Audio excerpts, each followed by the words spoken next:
ॐ नमो भगवते वासुदेवाय। ॐ नमो भगवते वासुदेवाय। ॐ नमो भगवते वासुदेवाय। ॐ अज्ञानतिमिरान्धस्य ज्ञानाञ्जनशलाकया चक्षुरुन्मिलितं येन तस्मै श्रीगुरवे नमः। श्रीचैतन्यमनोभीष्टं स्थापितं येन भूतले स्वयं रूपा कदा मह्यं ददाति स्वपदान्तिकम्। वन्देऽहं श्रीगुरों श्रीयुतपदकमलं श्रीगुरून् वैष्णवांश्च श्रीरूपं सागरजातं सहगणरघुनाथान्वितं तं सजीवं साद्वैतं सावधूतं परिजनसहितं कृष्णचैतन्यदेवं श्रीराधाकृष्णपादान् सहगणललिता श्रीविशाखामितांश्च। हे कृष्ण करुणा सिन्धो दीनबन्धो जगत्पते गोपेश गोपिकान्दा राधाकान्दा नमोऽस्तुते। तप्तकाञ्चन गौराङ्गी राधे वृन्दावनेश्वरी वृषभानुसुते देवी प्रणमामि हरिप्रिये। वाञ्छाकल्पतरुभ्यश्च कृपासिन्धुभ्येव च पतितानां पावनेभ्यो वैष्णवेभ्यो नमो नमः। नमो ॐ विष्णुपादाय कृष्णपृष्ठाय भूतले श्रीमते भक्तिवेदान्तस्वामिनिति नामिने नमस्ते सरस्वते देवे गौरवाणी प्रचारिणे निर्विशेषशून्यवादी पाश्चात्यदेशतारिणे। जय श्री कृष्ण चैतन्य प्रभु नित्यानंद श्री अद्वैता गदाधार श्रीवासादि गौरभक्तवृंदा। हरे कृष्णा कृष्ण कृष्ण हरे हरे हरे राम राम राम हरे हरे। हरे कृष्णा कृष्ण कृष्ण हरे हरे हरे राम राम राम हरे हरे। हरे कृष्णा कृष्ण कृष्ण हरे हरे हरे राम राम राम हरे हरे। मूकं करोति वाचालं पङ्गुं लङ्घयते गिरिं यत्कृपातमहं वन्दे श्रीगुरुदीनतारिणं परमानन्दमाधवं श्रीचैतन्यमीश्वरम्।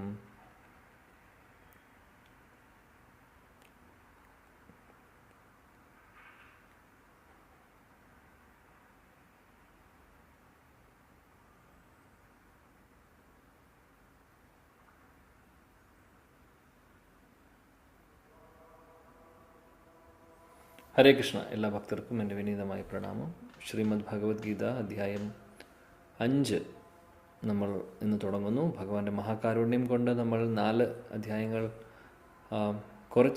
കുറച്ച് പഠിക്കാൻ ശ്രമിച്ചു. അത്രേ പറയാൻ സാധിക്കുകയുള്ളൂ. കാര്യം പൂർണ്ണമായിട്ടും പഠിക്കുക എന്ന് പറയുന്നത്, പഠിച്ചു എന്ന് പറഞ്ഞു കഴിഞ്ഞാൽ അത് ഒരിക്കലും ശരിയാവില്ല. കാര്യം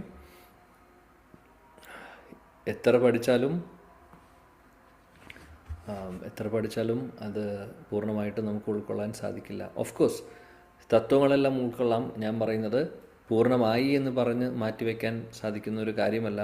അതുകൊണ്ട് ഭഗവത്ഗീതയാവട്ടെ ഭാഗവതമാവട്ടെ ഇത് ശാസ്ത്രമായാലും നമ്മൾ ഇത്രയും കൂടുതൽ നമ്മൾ വായിക്കുമ്പോൾ, പഠിക്കുമ്പോൾ, കേൾക്കുമ്പോൾ നമ്മുടെ തിരിച്ചറിവുകൾ, റിയലൈസേഷൻസൊക്കെ കൂടുതൽ നമുക്ക് വരുന്നു. അതേപോലെ തന്നെ ഓരോ പ്രാവശ്യം വായിക്കുമ്പോൾ പുതുതായിട്ട് ഒരുപാട് കാര്യങ്ങൾ നമുക്ക് പഠിക്കാൻ അതിൽ നിന്ന് സാധിക്കുന്നു. അങ്ങനെയാണ് ഭാവാർത്ഥവും ശിലപ്രഭുവിൻ്റെ ഭാവാർത്ഥം വീണ്ടും വീണ്ടും വായിക്കുമ്പോഴൊക്കെ പുതിയ റിയലൈസേഷൻസ് നമുക്ക് കിട്ടുന്നു. അതേപോലെ ശ്ലോകങ്ങളിലുള്ള അർത്ഥവും പ്രോപ്പർലി നമുക്ക് ഭംഗിയായിട്ട് നമുക്ക് പഠിക്കുവാനും മനസ്സിലാക്കുവാനും സാധിക്കുന്നു. ഓക്കെ, അപ്പോൾ അതുകൊണ്ട് പറ്റുന്ന രീതിയിൽ നമ്മൾ ചെയ്ത് മുന്നോട്ട് പോകുന്നു. ഭഗവാന്റെ കാരുണ്യം കൊണ്ട് ഇത്രയുമൊക്കെ ആയി. അപ്പോൾ വീണ്ടും നമുക്ക് ഭഗവാന്റെ അനുഗ്രഹം വേണം. ഗുരുജനങ്ങളുടെ, ശീലപ്രഭുപാദിൻ്റെ എല്ലാവരുടെയും അനുഗ്രഹം തീർച്ചയായിട്ടും വേണം. എന്നാലേ മുന്നോട്ട് നമുക്ക് പോകാൻ സാധിക്കുകയുള്ളൂ. കർമ്മയോഗമാണ് നമ്മൾ പഠിക്കുന്നത്. 5-ാമത്തെ അധ്യായം. മലയാളത്തിൽ എന്താണ് ടൈറ്റിൽ കൊടുത്തിട്ടുള്ളത്?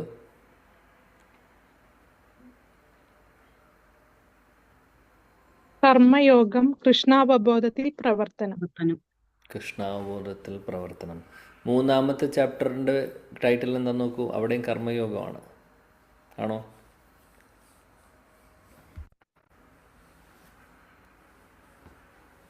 അത് വെറും കർമ്മയോഗം. ഇത് വെറും കർമ്മയോഗം. ഇത് കൃഷ്ണാബോധത്തിലുള്ള പ്രവർത്തനം, ആക്ഷൻ.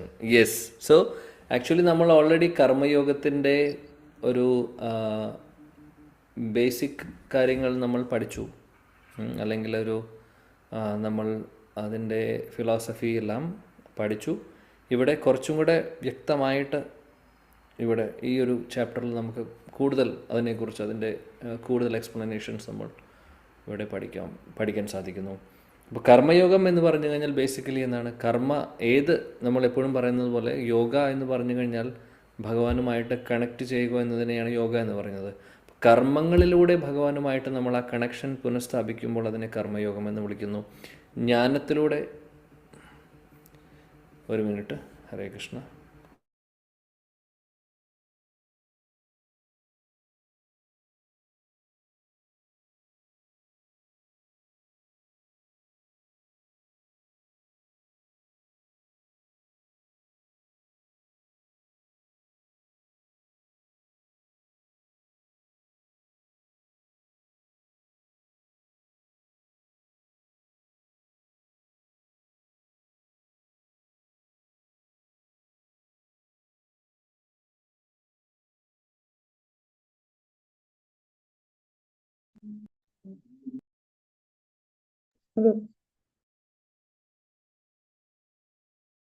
ഹരേ കൃഷ്ണ കൃഷ്ണ കൃഷ്ണ ഹരേ ഹരേ, ഹരേ രാം രാം രാം ഹരേ ഹരേ.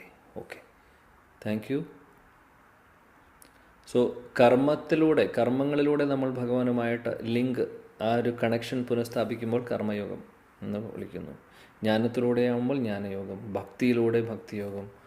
അപ്പോൾ എന്താണെങ്കിലും ഏത് യോഗമാണെങ്കിലും അവസാനം അത് എത്തുന്നത് ഭക്തിയോഗത്തിലേക്കാണ് എത്തുന്നത്. അപ്പോൾ ഡയറക്റ്റ്ലി നമ്മൾ ഭക്തിയോഗം ചെയ്യുകയാണെങ്കിൽ ബാക്കിയുള്ള മെത്തേഡ്സിൻ്റെ ആവശ്യങ്ങൾ നമ്മൾ ഓട്ടോമാറ്റിക്കലി വരും. അപ്പോൾ കർമ്മയോഗവും ഭക്തിയോഗവും തമ്മിലുള്ള വ്യത്യാസം എന്താണ് വരുന്നതെന്ന് വെച്ചാൽ, നമ്മൾ പറയും കർമ്മയോഗം എന്ന് കഴിഞ്ഞു കഴിഞ്ഞാൽ ഫലം പ്രതീക്ഷിക്കാതെ നമ്മൾ നമ്മുടെ കർമ്മങ്ങൾ ചെയ്യുന്നു, അത് ഭഗവാന് സമർപ്പിച്ചു ചെയ്യുന്നു എന്നും നമ്മൾ പറയും, നിഷ്കാമ കർമ്മയോഗം എന്ന് പറയുമ്പോൾ. എന്നാൽ ഭക്തിയോഗവും ഇതും തമ്മിൽ വ്യത്യാസം എന്താണ്? അപ്പോൾ ഭഗവാന് സമർപ്പിക്കുമ്പോൾ അത് ഭക്തിയോഗം അല്ലേ എന്നൊരു ചോദ്യം വരും.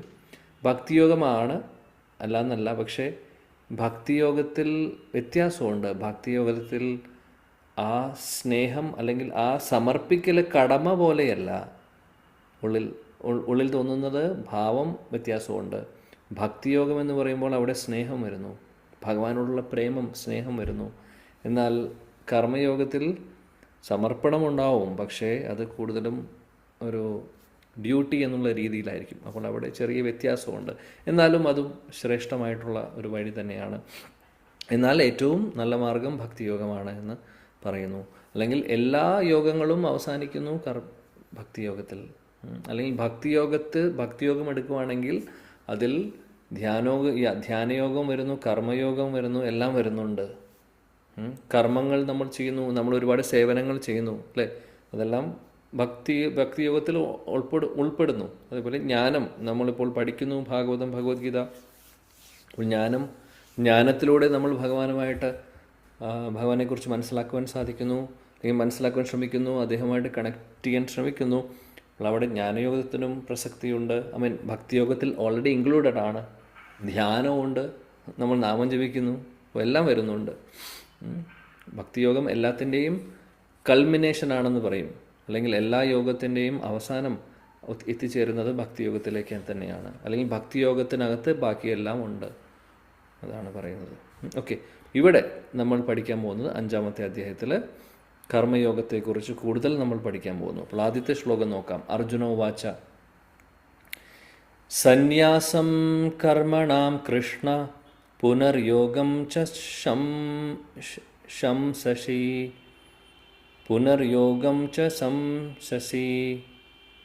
യശ്രേയ ഏതയോരേകം തന്മേ ബ്രൂഹി സുനിശ്ചിതം.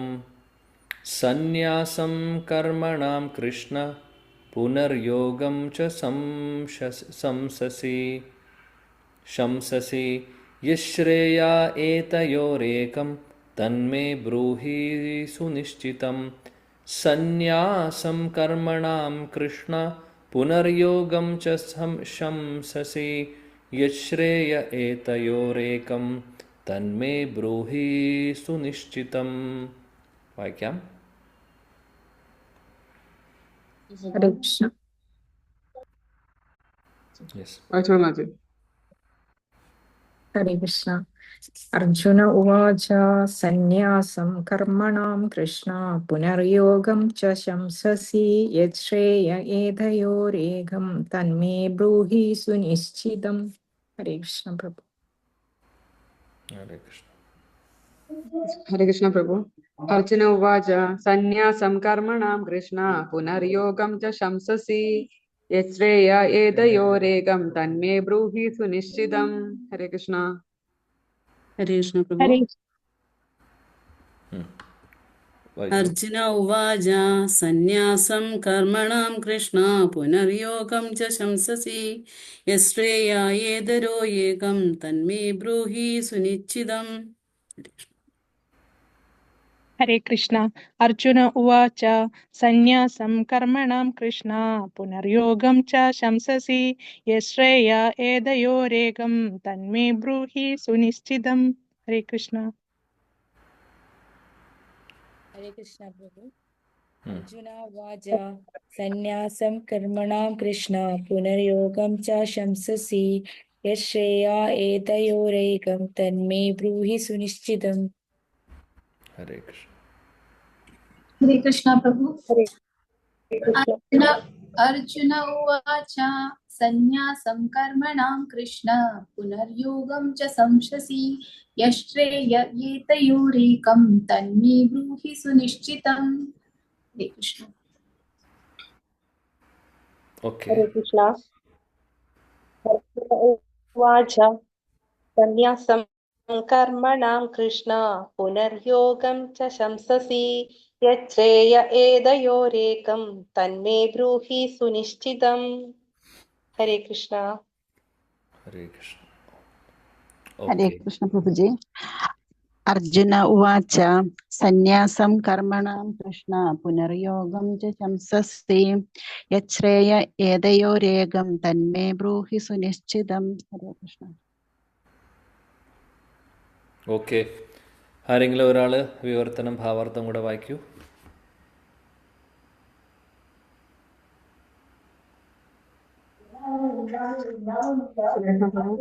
അർജുനൻ പറഞ്ഞു, കൃഷ്ണ കർമ്മം ഉപേക്ഷിക്കണമെന്ന് ഒരിക്കൽ അങ്ങ് എന്നോട് ആവശ്യപ്പെടുന്നു. പിന്നെ ഭക്തി പുരസ്സരം കർമ്മം അനുഷ്ഠിക്കാൻ പറയുന്നു. ഈ രണ്ടിലും വെച്ച് ശ്രേയസ്കരമായത് ഏതാണെന്ന് ദയവായി എനിക്ക് പറഞ്ഞു തരുന്നു.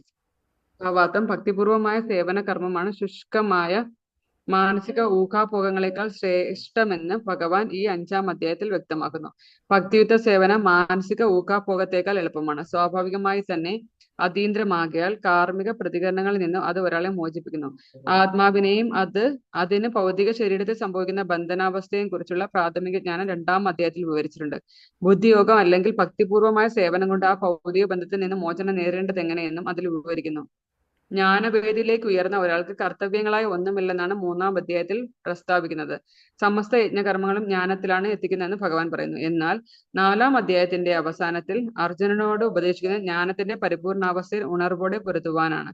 അങ്ങനെ ഭക്തിയുതമായ കർമ്മത്തെയും ജ്ഞാനയുക്തമായ നൈഷ്കർമ്മത്തെയും ഒരേ സമയം സുപ്രധാനമെന്ന് കൃഷ്ണൻ പറഞ്ഞത് അർജുനന് ആശയക്കുഴപ്പമുണ്ടാക്കി. ഇന്ദ്രിയ പ്രവർത്തനങ്ങൾ എന്ന നിലയിൽ ചെയ്യപ്പെടുന്ന എല്ലാ പ്രവൃത്തികളെയും മതിയാക്കുക എന്നതാണ് ജ്ഞാനത്തോടെയുള്ള പരിത്യാഗം എന്നാണ് അർജുനൻ മനസ്സിലാക്കിയത്. എന്നാൽ ഭക്തിയുത സേവനത്തിൽ പ്രവൃത്തികൾ ചെയ്യണമെങ്കിൽ കർമ്മങ്ങൾ എങ്ങനെ മതിയാക്കും? മറ്റു വിധത്തിൽ പറഞ്ഞാൽ സന്യാസം അല്ലെങ്കിൽ ജ്ഞാനയുക്തമായ പരിത്യാഗം സർവ്വകർമ്മങ്ങളെയും ഉപേക്ഷിച്ച് കൊണ്ടാവണമെന്ന് അർജുനൻ വിശ്വസിച്ചു. കർമ്മത്തെയും സന്യാസത്തെയും ഒരിക്കലും ഇണക്കിക്കൊണ്ട് പോകാനാവില്ലെന്ന് അദ്ദേഹത്തിന് തോന്നിയത് തന്നെ കാരണം. പരിപൂർണ ജ്ഞാനത്തോടെ ചെയ്യുന്ന കർമ്മം പ്രതികരണങ്ങൾ ഉണ്ടാക്കില്ലെന്നും നൈഷ്കർമ്മ്യത്തിന് തുല്യമാണെന്നും അദ്ദേഹം ഗ്രഹിച്ചിരിക്കാൻ ഇടയില്ല. അതുകൊണ്ടാണ് കർമ്മത്തിൽ നിന്നൊഴിഞ്ഞു നിൽക്കുന്നതോ പൂർണ്ണ ജ്ഞാനത്തോടെ കർമ്മം ചെയ്യുന്നതോ ശ്രേയസ്കരമെന്ന് അർജുനൻ ചോദിക്കുന്നത്. Hare Krishna. Hare Krishna. Thank you. So ഇവിടെ അർജുനൻ കഴിഞ്ഞ ചാപ്റ്ററിൽ അദ്ദേഹം ഭഗവാൻ കുറച്ച് കാര്യങ്ങൾ പറഞ്ഞു. കുറച്ച് കൺഫ്യൂഷനായി അർജുനന്. അതുകൊണ്ടാണ് ഇവിടെ ഇങ്ങനൊരു ക്വസ്റ്റ്യൻ ചോദിക്കുന്നത്. ഇവിടെ ഈ ഒരു ചോദ്യം പോലെ തന്നെ നമ്മൾ 3-ാമത്തെ ചാപ്റ്ററിൽ കണ്ടിട്ടുണ്ട്. 3-ാമത്തെ ചാപ്റ്ററിലെ തുടക്കവും അർജുനൻ ചോദിക്കുന്നു ഇതേപോലെ തന്നെ. അതായത് ആദ്യം അങ്ങ് പറഞ്ഞു, അതായത് യുദ്ധം ചെയ്യുവാൻ പറയുന്നു, അല്ലെങ്കിൽ ബുദ്ധിയോഗമാണ് കർമ്മത്തേക്കാൾ നല്ലത് എന്ന് അങ്ങ് പറഞ്ഞു. എന്നിട്ട് പറയുന്നു അങ്ങ് യുദ്ധം ചെയ്യാനും പറയുന്നു. അപ്പോൾ എനിക്ക് കൺഫ്യൂഷൻ ആവുന്നു. ചെയ്യരുത് എന്ന് പറയുന്നു, കർമ്മത്തേക്കാൾ നല്ലത് ബുദ്ധിയോഗമാണെന്ന് പറഞ്ഞു. അപ്പോൾ അർജുനന് സംശയം അവിടെ വന്നിട്ടുണ്ടായിരുന്നു.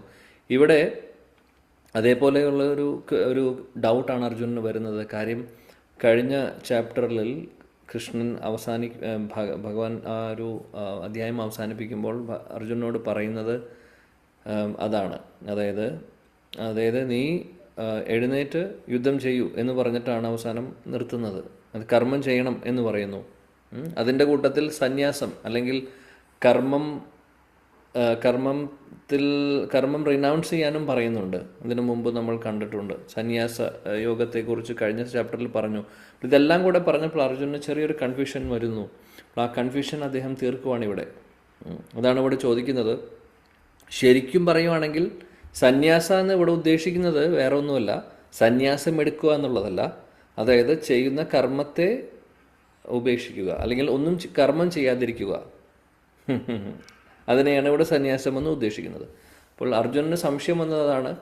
ഒരേ സമയത്ത് പറയുന്നു കർമ്മം ചെയ്യരുത് എന്നും ചെയ്യണ്ട എന്നും പറയുന്നു, കൂട്ടത്തിൽ എന്നാൽ കർമ്മം ചെയ്യാനും പറയുന്നുണ്ട്. അപ്പോൾ എന്താണ് ഇതിൽ നല്ലത് എന്നാണ് ചോദിക്കുന്നത്. ഭഗവാൻ പറയുന്നത് എന്താണെന്ന് വെച്ചാൽ, അതായത് വിരക്തിയോടുകൂടി ഡിറ്റാച്ച്മെൻറ്റോട് കൂടിയിട്ട് നീ കർമ്മം ചെയ്യണം എന്നാണ് പറയുന്നത്. അതായത് കർമ്മയോഗം എന്ന് പറഞ്ഞാൽ അതാണ്, ഡിറ്റാച്ച്മെൻറ്റ് വേണം. അല്ലാതെ കർമ്മവും തമ്മിൽ വ്യത്യാസം എന്താണെന്ന് വെച്ചാൽ, കർമ്മം എന്ന് പറഞ്ഞാൽ വെറും ആക്ടിവിറ്റി ആവുന്നേ ഉള്ളൂ. അപ്പോൾ അതിൽ ഒരുപക്ഷെ നമ്മൾ പലതും പ്രതീക്ഷിച്ചുകൊണ്ട് ചെയ്യുന്ന ഒരു ആക്ടിവിറ്റിയാണ്. പക്ഷേ ഫലം പ്രതീക്ഷിക്കാതെ ചെയ്യുന്നതിനെയാണ് കർമ്മയോഗം എന്ന് പറയുന്നത്. അവിടെ ഡിറ്റാച്ച്മെൻ്റ് എന്ന് പറയുന്ന സംഭവമുണ്ട്. ഇവിടെ അർജുനന് സംശയമാവുന്നത് ഇത് രണ്ടും തമ്മിലുള്ള വ്യത്യാസം എന്താണ്. ഒരു സമയത്ത് സന്യാസം അല്ലെങ്കിൽ കർമ്മം ഉപേക്ഷിക്കാനും പറയുന്നു, അതേ സമയത്ത് കർമ്മയോഗം ചെയ്യുവാനും പറയുന്നു, അല്ലെങ്കിൽ കർമ്മം ചെയ്യൂ വിരക്തിയോടുകൂടി എന്നാണ് പറയുന്നത്. അപ്പോൾ ഇതെന്താണ് വ്യത്യാസം എന്നാണ് ചോദിക്കുന്നത്. അപ്പോൾ ഒരു ചെറിയൊരു കൺഫ്യൂഷൻ അർജുനന് വരുമ്പോൾ അർജുൻ അത് ക്ലാരിഫൈ ചെയ്യുന്നു ആക്ച്വലി. അപ്പോൾ ഇവിടെ ശീല പ്രഭുപാദി ഭാവാർത്ഥത്തിൽ പറയുന്നത് എന്താണെന്ന് വെച്ചാൽ, കഴിഞ്ഞ ചാപ്റ്ററിൽ അദ്ദേഹം പറഞ്ഞിട്ടുണ്ട്, 4ാമത്തെ ചാപ്റ്ററിൽ അവസാനം അർജുനോട് യുദ്ധം ചെയ്യാനോ പറയും, ജ്ഞാനയോഗത്തിലൂടെ ജ്ഞാനം നേടി നീ യുദ്ധം ചെയ്യൂ എന്ന് അദ്ദേഹം പറയുന്നു. അതിനുശേഷം ഇവിടെ 5ാമത്തെ ചാപ്റ്ററിൽ അദ്ദേഹം പറയാൻ പോകുന്നത്, അതായത് ഭക്തിപൂർവം കർമ്മം ചെയ്യൂ, അല്ലെങ്കിൽ വർക്ക് ഇൻ ഡിവോഷണൽ സർവീസ്. കർമ്മയോഗം, ആക്ച്വലി അതിനെ കർമ്മയോഗം, നിഷ്കാമ കർമ്മയോഗം എന്നൊക്കെ വിളിക്കും. അല്ലെങ്കിൽ അതിൽ ചെയ്യുന്ന കർമ്മത്തിൽ നമ്മൾ ഫലം പ്രതീക്ഷിക്കാതെ അത് ഭഗവാന് സമർപ്പിച്ചുകൊണ്ട് ചെയ്യൂ എന്നാണ് ഉദ്ദേശിക്കുന്നത്. അതിനെക്കുറിച്ചാണ് കൂടുതൽ ഈ ചാപ്റ്ററിൽ പറയുന്നത്. ഈ ചാപ്റ്റർ ബേസിക്കലി 3ാമത്തെ ചാപ്റ്ററിൻ്റെ ഒരു എക്സ്റ്റൻഷൻ ആയിട്ട് നമുക്ക് പറയാം. 3ാമത്തെ ചാപ്റ്ററിൽ നമ്മൾ കുറേ കാര്യങ്ങൾ പഠിച്ചു കർമ്മയോഗം സംബന്ധിച്ചിട്ടുള്ളത്, എന്നാൽ ഇവിടെ കൂടുതൽ എക്സ്പ്ലനേഷൻ തരുന്നു. അതുകൊണ്ടാണ് എപ്പോഴും നമ്മൾ കാറ്റഗറൈസേഷൻ ചെയ്യുമ്പോൾ ആദ്യത്തെ 6 ചാപ്റ്ററിൽ കർമ്മയോഗം പറയുന്നു എന്ന് പറയും, നടുക്കുള്ള 6 ചാപ്റ്ററിൽ ഭക്തിയോഗമാണ് മെയിൻ തീം, അവസാനത്തെ 6 ചാപ്റ്ററിൽ പറയുന്നു ജ്ഞാനയോഗത്തെക്കുറിച്ച് പറയുന്നു എന്ന്. ഈ ഒരു കാറ്റഗറൈസേഷൻ നമ്മൾ പറയാറുണ്ട്. കർമ്മം, ഭക്തി, ജ്ഞാനം. ഇടയിൽ ധ്യാനവും വരുന്നുണ്ട്, ചില ഭാഗങ്ങളിൽ ധ്യാനയോഗം വരുന്നു.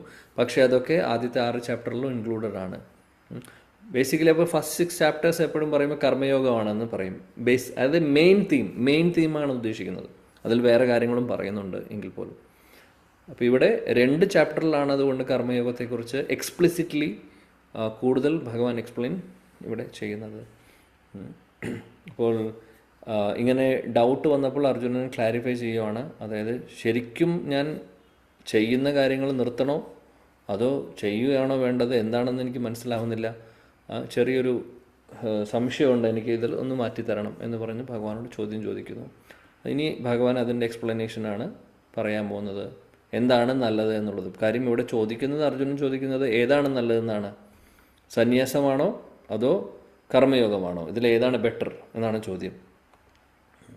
ഇവിടെ ഇനി ഭഗവാൻ പറയുന്നു രണ്ടാമത്തെ ശ്ലോകത്തിൽ, ശ്രീ ഭഗവാൻ വാച സന്യാസ കർമ്മയോഗശ്ച നിശ്രേയസ കരാവ് ഉഭോ തയോസ്തു കർമ്മ സന്യാസാത് കർമ്മയോഗ വിശിഷ്യത്തെ.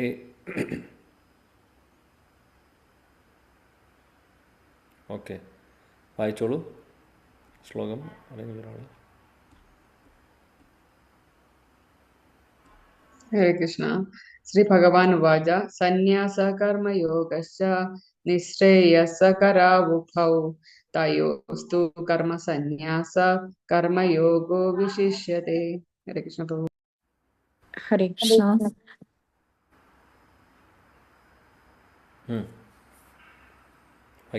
വായിക്കൂ. ശ്രീഭഗവാനുവാച സന്യാസ കർമ്മയോഗശ്ച നിശ്രേയസ്കരാവുഭൗ തയോസ്തു കർമ്മ സന്യാസാത് കർമ്മയോഗോ വിശിഷ്യതേ. ഹരേ കൃഷ്ണ. ശ്രീ ഭഗവാനുവാച സന്യാസ കർമ്മയോഗശ്ച നിശ്രേയസകരാവുഭൗ തയോസ്തു കർമ്മ സന്യാസാത് കർമ്മയോഗോ വിശിഷ്യതേ. ഹരേ കൃഷ്ണ. ഹരേ കൃഷ്ണ. സന്യാസ കർമ്മയോഗശ്ച നിശ്രേയസ്കരാവഭൂ തയോസ്തു കർമ്മ സന്യാസാത് കർമ്മയോഗോ വിശിഷ്യതേ. ഹരേ കൃഷ്ണ. ഹരേ കൃഷ്ണ പ്രഭു. ശ്രീ ഭഗവാനുവാച സന്യാസ കർമ്മയോഗശ്ച നിശ്രേയസ്കരാവോ തയോസ്തു കർമ്മ സന്യാസാത് കർമ്മയോഗോ വിശിഷ്യതേ. കൃഷ്ണ. ഹരേ കൃഷ്ണ പ്രഭു. ശ്രീ ഭഗവാനുവാച സന്യാസ കർമ്മയോഗശ്ച നിശ്രേയസകരാവുഭൗ തയോസ്തു കർമ്മ സന്യാസാത് കർമ്മയോഗോ വിശിഷ്യതേ. ഹരേ കൃഷ്ണ. ശ്രീ ഭഗവാനുവാച സന്യാസ കർമ്മയോഗശ്ച നിശ്രേയസ്കരാവഭൂ തയോസ്തു കർമ്മ സന്യാസാത് കർമ്മയോഗോ വിശിഷ്യതേ. ഹരേ കൃഷ്ണ. ഓക്കെ. ഹരേ കൃഷ്ണ. സന്യാസ കർമ്മയോഗശ്ച നിശ്രേയസ്കരാവുഭൗ തയാസ്തു കർമ്മ സന്യാസാത് കർമ്മയോഗ വിശിഷ്യതേ. ഹരേ കൃഷ്ണ. ഓക്കെ, വിവർത്തനം ഭാവാർത്ഥം വായിക്കൂ ആരെങ്കിലും ഒരാൾ.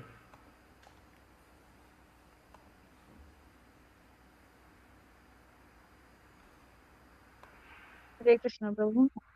Translation: The personality of Godhead replied, the reunion, the renunciation of work and work in devotion are both good for liberation, but of the two, work in devotional service is better than renunciation of work. Purport: fruitive activities seeking sense gratification are cause for material bondage. As long as one is engaged in activities aimed at improving the standard of bodily comfort, one is sure to transmigrate to different types of bodies, therefore continuing material bondage perpetually. Srimad Bhagavatam 5546 confirms this as follows. Nunam pramatta kurute vikarma yat indriya pritaya apranoti na sadhu manyeyata atmanoyam shan api kleshada ashadeha parabhavasta tavat abodha jato yavanna jijnasat atmatattvam yavat kriyastavat idam mano vai कर्मात्मकं येन शरीर बंधा एवं मन कर्म वशं प्रयुक्ते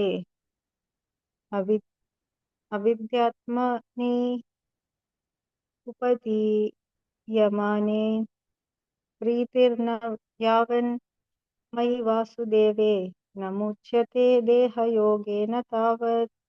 People are mad after sense gratification, and they do not know that this present body, which is full of miseries, is a result of one's fruitive activities in the past. Although this body is temporary, it is always giving one trouble in many ways. Therefore, to act for sense gratification is not good. One is considered to be a failure in life as long as he makes no inquiry about his real identity. As long as he does not know his real identity, he has to work for fruitive results for sense gratification, and as long as one is engrossed in the consciousness of sense gratification, one has to transmigrate from one body to another. Although the mind may be engrossed in fruitive activities and influenced by ignorance, one must develop a love for devotional service to Vasudeva. Only then one can have the opportunity to get out of the bondage of material existence. Therefore, jnana or knowledge that one is not this material body but spirit soul is not sufficient for liberation. One has to act in the status of spirit soul, otherwise there is no escape from material bondage. One in Krishna consciousness is not, however, action on the fruitive platform. Activities performed in full knowledge strengthen one's advancement in real knowledge. Without Krishna consciousness, mere renunciation of fruitive activities does not actually purify the heart of a conditioned soul. As long as the heart is not purified, one has to work on the fruitive platform. But action in Krishna consciousness automatically helps one escape the result of fruitive action, so that one need not descend to the material platform. Therefore, action in Krishna consciousness is always superior to renunciation, which always entails a risk of falling. Renunciation without Krishna consciousness is incomplete, as it is confirmed by Srila Rupa Goswami in Bhakti Rasamrita Sindhu. Prapanchikataya buddhya harisambandhi vastuna mumukshubhi parityago vairagyam falgu katyate. When persons eager to achieve liberation renounce things related to the Supreme Personality of Godhead, thinking them to be material, their renunciation is called incomplete. Renunciation is complete when it is the knowledge that everything in existence belongs to the Lord, and that no one should claim proprietorship over anything. One should understand that factually nothing belongs to anyone. Then where is the question of renunciation? One who knows that everything is Krishna's property is always situated in renunciation. Since everything belongs to Krishna, everything should be employed in the service of Krishna. This perfect form of action in Krishna consciousness is far better than any amount of artificial renunciation by sannyasi of the Mayavadi school. Hare Krishna. Thank U Mataji. So വളരെ detailed ആയിട്ടുള്ള പേർപ്പോർട്ടാണ് ശിലപ്രഭു തന്നിട്ടുള്ളത്. ഇവിടെ ഭഗവാൻ ഉത്തരം പറയുന്നു. അപ്പോൾ അർജുനൻ്റെ doubt clarify ചെയ്യുന്നു ഭഗവാൻ. അർജുനൻ ചോദിക്കുന്നത് കർമ്മസന്യാസമാണോ നല്ലത് അതോ കർമ്മയോഗമാണോ നല്ലത്, ഇതാണ് ചോദിക്കുന്നത് കഴിഞ്ഞ ശ്ലോകത്തിൽ. കർമ്മസന്യാസം എന്ന് പറഞ്ഞു കഴിഞ്ഞാൽ കർമ്മത്തെ ഉപേക്ഷിക്കുക, കർമ്മയോഗം എന്ന് പറഞ്ഞു കഴിഞ്ഞാൽ കർമ്മം ചെയ്യുക ഫലം പ്രതീക്ഷിക്കാതെ ഭഗവാന് സമർപ്പിച്ചുകൊണ്ട്, അല്ലെങ്കിൽ കൃഷ്ണ കോൺഷ്യസ് അല്ലെങ്കിൽ കൃഷ്ണാബോധത്തോടു കൂടി കർമ്മം ചെയ്യുക. ഇതിലേതാണ് നല്ലത് എന്നാണ് ചോദിക്കുന്നത്. അപ്പോൾ ഭഗവാൻ ഇവിടെ ഉത്തരം പറയുന്നു കർമ്മയോഗമാണ് നല്ലത് എന്ന് പറയുന്നു. പിന്നെ അതിൻ്റെ ഡീറ്റെയിൽസ് കൂടുതൽ കാര്യങ്ങളാണ് ശീല പ്രഭുപാദി ഇവിടെ പറയുന്നത്, ഭാവാർത്ഥത്തിൽ പറയുന്നത്. വളരെ ഡീറ്റെയിൽ ആയിട്ട് അദ്ദേഹം എക്സ്പ്ലെയിൻ ചെയ്യുന്നു. ആദ്യം പറയുന്നു ഈ ഫലം പ്രതീക്ഷിച്ചുകൊണ്ടുള്ള ഓരോ കർമ്മങ്ങളും ആക്ച്വലി പറയുവാണെങ്കിൽ നമ്മളെ ഈ ഒരു ഭൗതിക ലോകത്തിൽ മുറുക്കെ പിടിച്ച് കെട്ടുന്ന കാര്യങ്ങളാണ്. അല്ലെങ്കിൽ ഈ ഒരു ബോണ്ടേജ് വരുന്നത് അതിൽ നിന്നാണ് ആക്ച്വലി. നമുക്ക് ഇവിടെയുള്ള ഭൗതികമായിട്ടുള്ള സാധനങ്ങളോടും കാര്യങ്ങളോടും വ്യക്തികളോടും അല്ലെങ്കിൽ സാഹചര്യങ്ങളോടും ഉള്ള ആ ഒരു അറ്റാച്ച്മെൻ്റാണ് ആക്ച്വലി. ആ അറ്റാച്ച്മെൻറ്റ് ബേസിക്കലി നോക്കുവാണെങ്കിൽ അതൊരു ഇന്ദ്രിയ സെൻസ് ഗ്രാറ്റിഫിക്കേഷനാണ്, ഒരു ഇന്ദ്രിയ സുഖഭോഗമാണ് ആക്ച്വലി. അപ്പോൾ അതിൻ്റെ റിസൾട്ട് എന്താണ്? മെറ്റീരിയൽ ബോണ്ടേജ്, അല്ലെങ്കിൽ ഇവിടെ നമ്മളെ പിടിച്ചു കെട്ടുന്നു. എന്നാൽ അതേപോലെ തന്നെ അതേ കർമ്മങ്ങൾ തന്നെ നമ്മൾ ചെയ്യുന്നു. പക്ഷേ അത് ഭഗവാന് സമർപ്പിച്ചുകൊണ്ട് ചെയ്യുമ്പോൾ എന്ത് സംഭവിക്കുന്നു? ആ കർമ്മം നമ്മുടെ മുക്തിക്ക് കാരണമാവുന്നു. ഏത് കർമ്മമാണോ നമ്മളിവിടെ പിടിച്ചു കിട്ടുന്നത്, ആ കർമ്മം തന്നെ നമ്മളെ മുക്തിക്ക് കാരണമാകുന്നു. ചെയ്യുന്ന കാര്യം മാറുന്നില്ല, പക്ഷെ ചെയ്യുന്ന ബോധം നമ്മൾ മാറ്റുന്നു, ചെയ്യുന്ന രീതി മാറ്റുന്നു. ഒന്ന് നമ്മുടെ ഇന്ദ്രിയ സുഖഭോഗത്തിന് വേണ്ടി ചെയ്യുന്നു, മറ്റേ കാര്യം രണ്ടാമത്തെ കാര്യം വേറെ തരത്തിൽ എങ്ങനെ ചെയ്യാം, അതേ കർമ്മം തന്നെ, ബട്ട് അത് ഫലം പ്രതീക്ഷിക്കാതെ കൃഷ്ണാവബോധത്തിൽ ചെയ്യുമ്പോൾ അതിന് റിയാക്ഷൻ ഉണ്ടാവില്ല. അത് മാത്രമല്ല, നമുക്കിവിടെ നിന്ന് ഈ ഭൗതിക ലോകത്തിൽ നിന്ന് രക്ഷപ്പെടാനുള്ള ഒരു വഴിയും കൂടിയാണത്. ശീലപ്രഭുജി ഇവിടെ ശ്രീമദ് ഭാഗവതത്തിലെ 5-ാമത്തെ സ്കന്ധത്തിലെ 5-ാമത്തെ അധ്യായത്തിലെ ഒരു 4 ശ്ലോകങ്ങൾ ഇവിടെ കോട്ട് ചെയ്തിട്ടുണ്ട്. 3 ശ്ലോകങ്ങൾ. അതിമനോഹരമായിട്ടുള്ള ശ്ലോകങ്ങളാണിത്. കാര്യം ഇവിടെ വളരെ ക്ലാരിറ്റിയോടുകൂടി പറയുന്നു നമ്മുടെ ഓരോരുത്തരുടെ അവസ്ഥ, അതായത് ലോകത്തുള്ള ആളുകളുടെ അവസ്ഥ. അവരെല്ലാവരും ഇന്ദ്രിയ സുഖഭോഗങ്ങൾക്ക് വേണ്ടി നെട്ടോട്ടം ഓടിക്കൊണ്ടിരിക്കുകയാണ് അങ്ങോട്ടും ഇങ്ങോട്ടും. എന്നിട്ട് എന്താണ് റിസൾട്ട് കിട്ടുന്നത്?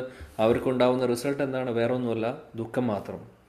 ആരും എവിടെയും സന്തോഷം കണ്ടെത്തുന്നില്ല. സന്തോഷം കിട്ടും, അതായത് ആനന്ദം കിട്ടും എന്ന് വിചാരിച്ച് ഓടുവാണ് അങ്ങോട്ടും ഇങ്ങോട്ടും. ഇന്ദ്രിയ സുഖഭോഗത്തിലൂടെയാണ് എനിക്ക് ആനന്ദം കിട്ടുന്നത്, അതുകൊണ്ട് കൂടുതൽ സെൻസ് ഗ്രാറ്റിഫിക്കേഷൻ അല്ലെങ്കിൽ ഇന്ദ്രിയ സുഖഭോഗങ്ങൾ ഉൾപ്പെടുന്ന, അല്ലെങ്കിൽ ഇന്ദ്രിയ സുഖഭോഗങ്ങൾക്ക് വേണ്ടിയിട്ട് അങ്ങോട്ടും ഇങ്ങോട്ടും ഓടി പല കാര്യങ്ങളും ചെയ്യുന്നു. അവസാനം ദുഃഖത്തിലേക്ക് കലാശിക്കുന്നു.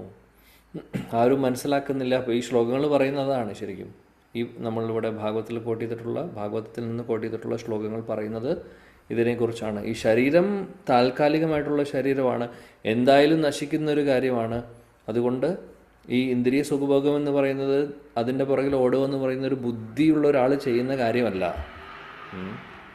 അപ്പോൾ ചെയ്യേണ്ടത് എന്താണെന്നാൽ, വേണ്ട കാര്യം എന്താണ്? ഒരു മനുഷ്യ ശരീരം നമുക്ക് കിട്ടിയിട്ടുണ്ടെങ്കിൽ നമ്മൾ ചെയ്യേണ്ടത് എന്താണ്? അന്വേഷിക്കണം. എങ്ങനെയാണ് ഇവിടെ നിന്ന് രക്ഷപ്പെടാൻ സാധിക്കുന്നത്, അല്ലെങ്കിൽ ഭൗതിക ലോകത്തിൽ നിന്ന് എങ്ങനെ രക്ഷപ്പെടാം, അല്ലെങ്കിൽ ജീവിതത്തിൻ്റെ ലക്ഷ്യം എന്താണ്, ആത്മസാക്ഷാത്കാരം നേടാനുള്ള വഴി എന്താണ്? ഇങ്ങനെയുള്ള ചോദ്യങ്ങൾ ചോദിച്ച് ആ കാര്യങ്ങൾ മനസ്സിലാക്കുവാൻ വേണ്ടി ഒരു മനുഷ്യൻ അതിനുവേണ്ടി പ്രയത്നിക്കുമ്പോഴാണ് ശരിക്കും ആ മനുഷ്യ ഒരു ഹ്യൂമൻ ഫോം കൊണ്ട് ഉപകാരം വരുന്നത്. ഇല്ലെങ്കിൽ അത് നമ്മൾ പാഴാക്കി കളയുകയാണ് ചെയ്യുന്നത്. അതാണ് പറയുന്നത്. ഇവിടെ നിന്ന് രക്ഷപ്പെടാനുള്ള ഒരേ ഒരു മാർഗം നിസ്വാർത്ഥമായിട്ടുള്ള ഭക്തിയുത സേവനങ്ങളാണ്. ഭക്തിയുത സേവനങ്ങളിലൂടെ നമുക്ക് നമ്മുടെ ഇന്ദ്രിയങ്ങളെ നിയന്ത്രിക്കാൻ സാധിക്കുന്നു. അതേപോലെ തന്നെ ഈ ഭൗതിക ലോകത്തിലെ എല്ലാവിധ ബോണ്ടേജുകളെയും എല്ലാവിധ കുരുക്കുകളെയും നമുക്ക് മുറിക്കാൻ സാധിക്കുന്നു. അതുകൊണ്ട് ശീലപ്രഭുജി ഈ ഒരു ശ്ലോകങ്ങൾ ഇവിടെ കോട്ട് ചെയ്തിട്ടുള്ളത് അതാണ്. മനോഹരമായിട്ടുള്ള ശ്ലോകമാണ്. ഭക്തിയോഗത്തിലൂടെയാണ് നമുക്ക് ഈ ബോണ്ടേജ് എല്ലാം അവസാനിപ്പിക്കാൻ പറ്റുന്നത് എന്നുള്ളതാണ് ഈ ഭാഗവതത്തിലെ ഈ 3 ശ്ലോകങ്ങളിൽ പറയുന്നത്. പിന്നീട് അദ്ദേഹം പറയുന്നു, ശീലപ്രഭുജി പറയുന്നു, അതായത് ജ്ഞാനം കൊണ്ട് മാത്രം പൂർണ്ണമാവുന്നില്ല കാര്യം. ജ്ഞാനം മനസ്സിലായി, അതായത് ഭഗവത്ഗീത 2-ാമത്തെ ചാപ്റ്റർ നമ്മൾ പഠിച്ചു, ഞാൻ ശരീരമല്ല ആത്മാവാണ്, ശരീരമല്ല ആത്മാവാണ് പഠിച്ചു. പക്ഷേ അതിനപ്പുറത്തേക്ക് എന്താണ് എന്നറിയില്ല. ശരീരമല്ല ആത്മാവാണ് സമ്മതിച്ചു, പക്ഷേ ആ ബോധത്തോടു കൂടി നമ്മൾ പ്രവർത്തിക്കുമ്പോഴാണ് അതിനർത്ഥം വരുന്നത്. ഇല്ലെങ്കിൽ അത് വെറും നോളജായി മാറി. നോളജ് ആയതുകൊണ്ട് കാര്യമില്ല, അത് പ്രാക്ടിക്കലി നമ്മളത് ഫോളോ ചെയ്യുമ്പോഴാണ് അതുകൊണ്ട് അതിന് എഫക്റ്റ് ഉണ്ടാവുന്നത്. അങ്ങനെ ചെയ്യുമ്പോഴാണ് ഈ ഭൗതിക ലോകത്തിൽ നിന്ന് നമുക്ക് രക്ഷപ്പെടാൻ സാധിക്കുന്നത്. ഇല്ലെങ്കിൽ ഈ ബോണ്ടേജിൽ തന്നെ ഇരിക്കും, ജ്ഞാനം ഉണ്ടായിട്ട് കാര്യമില്ല. അതുകൊണ്ട് വലിയ സ്കോളറായിട്ട് ഭഗവത്ഗീതയിലെ എല്ലാ ശ്ലോകം കാണാതെ പഠിച്ചു, എനിക്കെല്ലാം അറിയാം. ശ്ലോകം പ്രഭുപാദിൻ്റെ അടുത്തൊരു ഡിസൈപ്പിൾ പോയി ഒരിക്കൽ പറയലുണ്ടായി, Prabhupad I studied all the verses, എല്ലാ ശ്ലോകങ്ങളും 700 ശ്ലോകങ്ങളും എനിക്ക് മനപ്പാടം അറിയാം. എന്നിട്ട് അദ്ദേഹം പറഞ്ഞു, എനിക്ക് 1 മുതൽ 700 വരെ ചൊല്ലാൻ സാധിക്കും, അതേപോലെ 700 മുതൽ പുറകിലോട്ട് 1 വരെ, അങ്ങനെ ആ ഓർഡറിലും എനിക്ക് ചൊല്ലാൻ സാധിക്കും. ഈ ശ്ലോകങ്ങൾ മനപ്പാടമാക്കിയിട്ടുണ്ട്. I can recite like this എന്ന് പറഞ്ഞു. പ്രഭുപാദ് ചോദിച്ചു, പ്രഭുപാദ് ഒന്നും പറഞ്ഞില്ല. അദ്ദേഹം വിചാരിച്ചു പ്രഭുപാദ് ഒരുപാട് സന്തോഷത്തോടുകൂടി പറയും, വളരെ മനോഹരം, എൻ്റെ ശിഷ്യൻ നീ, എൻ്റെ അഭിമാനം കാത്തു എന്നൊക്കെ പറയുന്ന ഒരുപക്ഷെ അദ്ദേഹം പ്രതീക്ഷിച്ചിട്ടുണ്ടാവും. ശ്രീല പ്രഭുപാദി അതൊന്നും പറഞ്ഞില്ല. അദ്ദേഹം പറഞ്ഞു, can you leave at least following one shloka out of this 700? If you can do that, you come to me, then we can talk. ഏതെങ്കിലും ഒരു ശ്ലോകത്തിൽ പറയുന്ന കാര്യം നിനക്ക് ജീവിച്ച് കാണിക്കാൻ പറ്റുമോ? അതാദ്യം ചെയ്യൂ, അതാദ്യം ചെയ്ത് കാണിക്കൂ. അത്രയേ പറഞ്ഞുള്ളൂ അദ്ദേഹം. അപ്പോൾ കാര്യമിരിക്കുന്നത് അതിലാണ്. നമുക്ക് എല്ലാം അറിയാമെന്ന് പറഞ്ഞിട്ട് കാര്യമില്ല, ശ്ലോകങ്ങൾ കാണാതെ പഠിച്ചിട്ടും കാര്യമില്ല. അതിൽ പറയുന്ന കാര്യങ്ങൾ നമ്മൾ ഫോളോ ചെയ്യുമ്പോഴാണ് അതിന് എഫക്റ്റ് ഉണ്ടാവുന്നത്. ഓക്കെ, പഠിക്കുന്നത് ഒരു വലിയ കാര്യമാണ്, അതൊരു തപസ്യയാണ്, സംശയമില്ല. അതിനെ നിരുത്സാഹപ്പെടുത്തുകയല്ല ചെയ്യുന്നത്. തീർച്ചയായിട്ടും ഒന്നും ചെയ്യാതെ കൈകെട്ടിയിരിക്കുന്നേക്കാളും സമയം പാഴാക്കുന്നേക്കാളും തീർച്ചയായിട്ടും നല്ലതാണ്. അല്ലെങ്കിൽ ഒന്നും പഠിക്കാതെ മടി പിടിച്ചിരിക്കുന്നവരെക്കാൾ എത്രയോ നല്ലതാണ് ശ്ലോകങ്ങൾ പഠിക്കുന്നത്. പക്ഷെ പഠിക്കുന്ന കാര്യം മനസ്സിലാക്കിക്കൊണ്ട് പഠിച്ച് മനസ്സിലാക്കിയതിനെ നമ്മൾ ജീവിതത്തിലേക്ക് അത് ഇംപ്ലിമെൻറ്റ് ചെയ്യുമ്പോഴാണ് പൂർണ്ണമാവുന്നത്. അതിനു വേണ്ടിയിട്ടാണ് ശ്രീല പ്രഭുജി ഭാവാർത്ഥം ഇത്രയും ഡീറ്റെയിൽ ആയിട്ട് എഴുതുന്നത്. എങ്ങനെ നമുക്കത് ഈ ഒരു ശ്ലോകത്തിലെ എസെൻസ് എന്താണ് എന്നുള്ളത് എക്സ്പ്ലെയിൻ ചെയ്തു തരുവാണ് അദ്ദേഹം. എന്നിട്ട് അത് പ്രാക്ടിക്കലി നമ്മുടെ ലൈഫിൽ എങ്ങനെ ഫോളോ ചെയ്യാമെന്നുള്ളതും അദ്ദേഹം ഇതിലൂടെ കാണിച്ചു തരുന്നു. പല ഉദാഹരണങ്ങളിലൂടെ പല വേറെ ശ്ലോകങ്ങൾ കോട്ട് ചെയ്തുകൊണ്ട് പറഞ്ഞു തരുവാണ് ചെയ്യുന്നത്. ശില രൂപഗോസ്വാമി ഭക്തിരസാമൃതി സിന്ധുവിലും ഒരു ശ്ലോകം പറയുന്നു. അവിടെ പറയുന്നത് എന്താണെന്ന് വെച്ചാൽ, വൈരാഗ്യം ഫൽഗു കത്യത്തെ, ഫൽഗു വൈരാഗ്യത്തെക്കുറിച്ച്. ഫൽഗു വൈരാഗ്യം എന്ന് പറഞ്ഞു കഴിഞ്ഞാൽ എന്താണെന്ന് വെച്ചാൽ, അതായത് ആളുകൾ പല കാര്യങ്ങളും, ഭൗതികമായിട്ടുള്ള പല കാര്യങ്ങളും അവർ ഉപേക്ഷിക്കും. ഇത് ഭൗതികമായിട്ടുള്ള, എനിക്ക് തൊടാൻ പറ്റില്ല, ഇത് ഭൗതികമായിട്ടുള്ള കാര്യങ്ങളിൽ എനിക്ക് അറ്റാച്ച്മെൻറ്റ് വരും, അതുകൊണ്ട് അവർ അതിനെ എന്താ പറയുക, അവരെ ഉപേക്ഷിക്കും. പക്ഷേ ആക്ച്വലി ആ ഒരു ഉപേക്ഷിക്കൽ പ്രോപ്പർ ആവുന്നില്ല. കാര്യം എന്താണെന്ന് വെച്ചാൽ, കംപ്ലീറ്റ് ആയിട്ടുള്ള ഒരു അണ്ടർസ്റ്റാൻഡിങ് ഇല്ല അവർക്ക്. അതായത് ഭൗതികമായിട്ടുള്ള ഒരു സംഭവം അത് ഭഗവാന്റെ സേവനങ്ങളിലേക്ക് ഉപയോഗിക്കാൻ പറ്റും. ഇപ്പോൾ നമ്മൾ നോക്കുകയാണെങ്കിൽ ഈ ശരീരം മുഴുവനും മെറ്റീരിയൽ അല്ലെങ്കിൽ ഭൗതികമായിട്ടുള്ളതാണ്. ആത്മീയ തലത്തിലുള്ളതല്ല ഈ ശരീരം, നശിക്കുന്നതാണ് അല്ലേ.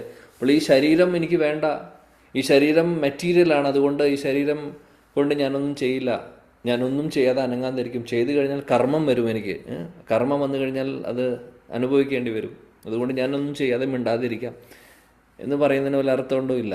അതിനെ ഫൽഗു വൈരാഗ്യം എന്ന് പറയും. ആക്ച്വലി അതൊരു റിനൗൺസിയേഷൻ അല്ല.